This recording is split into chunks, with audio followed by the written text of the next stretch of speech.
Welcome back or welcome to America's Sports. It's time once again for us to get our crystal balls out and pick some games.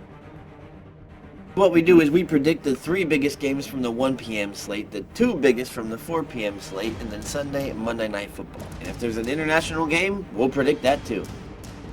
In week 9, I was 5-2 straight up, 3-4 against the spread. I was 4-3 against the over/under. This for the year, that makes me 44-19 straight up, 36-27 against the spread, and 38-25 against the over/unders. I say that as a weekly reminder. If there's a prediction show or YouTube channel that isn't telling you the results, there's a reason for it. Now let's get into the picks.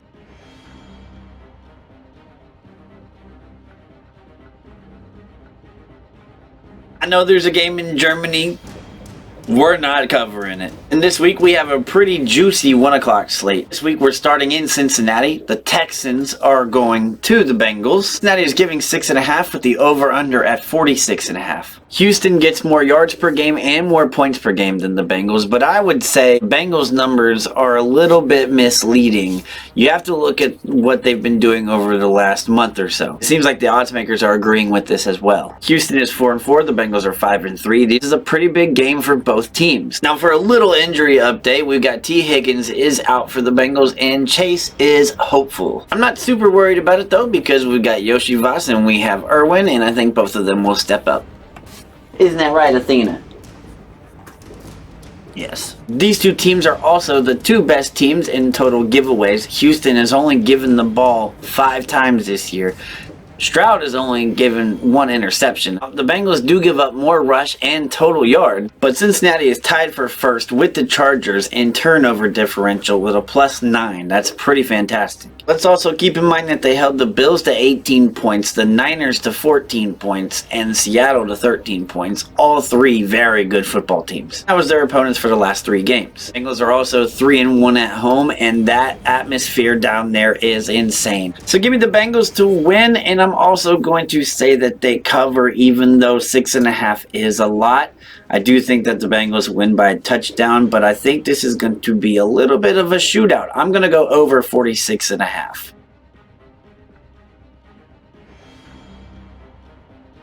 Next up, we're looking at the 49ers at the Jaguars. The 49ers are 5-3. The Jaguars are 6-2. Jaguars are 2-2 at home. 49ers 2-2 on the road. San Fran is giving the Jaguars 3. And the odds makers are also looking at, what's the odds that 49ers lose 4 in a row?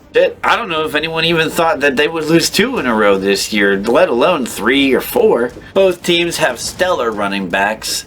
Etienne Jr. and McCaffrey are just absolute monsters this year. Both teams are also very good at stopping the run. Jacksonville is actually number 3 in rush yards allowed per game, as the 49ers are 5th. We also know that the 49ers expect Deebo Samuel to be back for this one, which I think will help them a lot, especially moving forward. Call me crazy if you want to. I like the Jags in this, especially giving 3 points. Jacksonville is a very good team. And if I'm that fan base and that players, I am taking a little bit of disrespect towards this. Give me Jacksonville to win, and I'm going to go under 45.5. This is going to be a close one all the way throughout, I do believe.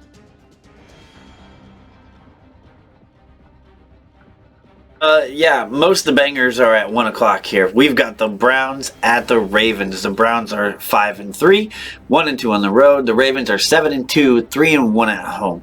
Baltimore is giving 6.5, and the over/under is 38.5. Normally, I would say that is a lot of points to give in a division rivalry, but I see why, because the first time they played was up in Cleveland, and the Ravens absolutely destroyed them. At home, they're an even better team. Cleveland's thing has always been to run the ball and play defense, but Baltimore does this too, and even better than Cleveland does. Cleveland should be thankful that Amari Cooper chose them. Without him, this would be a big problem. Amari Cooper is the X factor in this. I'm going to say that this time around it is much closer. But you still got to like the Ravens here. I like the Ravens to win, but not to cover, and I like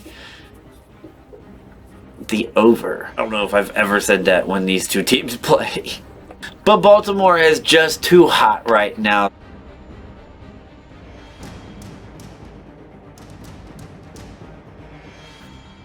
Alright, moving on to the 4 o'clock slate, we've got the Lions, who are 6-2, at the Chargers, who are 4-4, and they've won a couple in a row. Lions coming off of a bye week. Detroit is favored by 3 in LA, and the over-under is at 48.5. The Chargers are similar with Cincy in the fact that they don't have a lot of giveaways, but they do take it away. The Chargers have 15 total, so if they can pick off Goff, that's going to be key for this game. Both teams are in the top half of the league in offensive yards per game. I definitely like some offense in this game, and this could really be simple for me. I think it comes down to this. I think the Chargers have realized, and Eckler is getting healthy, that when they use Eckler, they win football games. It's not just as simple as that, but boy, does it really help you out. While the Lions have a bunch of different weapons they can go to, we all know St. Brown is the guy. I think it does come down to Eckler again, like I said, the last 2 weeks. And they've won the last 2 weeks. So far, I've liked all home teams. Give me the Chargers to win, especially if you're giving them 3 points in their own place. And I'm also going with the over here.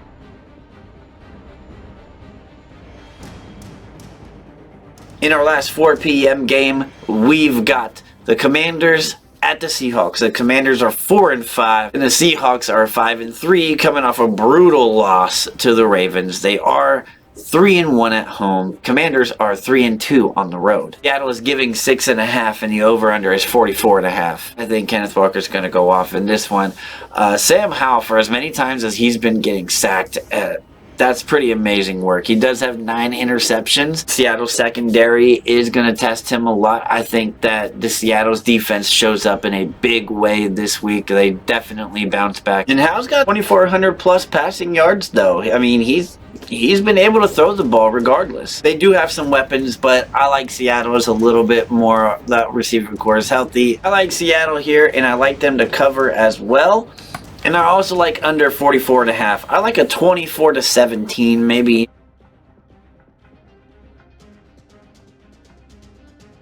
And I regret having to announce this, but on Sunday Night Football, the Jets are playing yet again on primetime. We've been getting brutalized with the New York teams this year on primetime.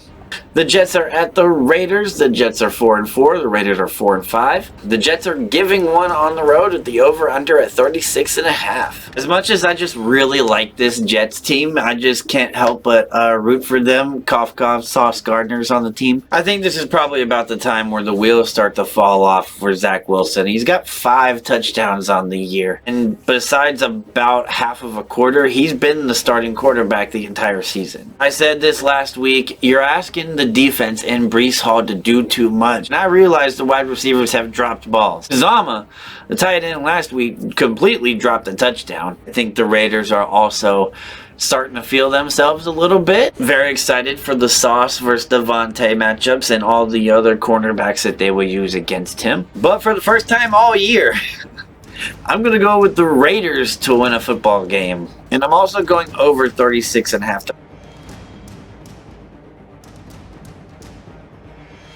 On Monday night, we've got the Broncos at the Bills. The Broncos are 3-5, 1-2 on the road, and the Bills are 5-4. They are 4-1 at home. The Bills are giving 7 with the over/under at 46.5. Von Diggs is going to break loose on this Denver secondary, and I also think they will make a conscious effort to use James Cook because they know that they need, at least you would think that they know they need Cook to get cooking. I think the Bills bounce back in a big way, but I think Denver's going to play with them for a little bit. It'll eventually break off, and the Bills will eventually take commanding lead, and that will be it. So, regardless, I think the Bills look very good on Monday Night Football. I think the Bills will win, and I'm also rolling with the under here. I think it'll start off back and forth, and then it'll slow way down in the second half, at least for the Broncos. But I do think Russell Wilson will play well overall.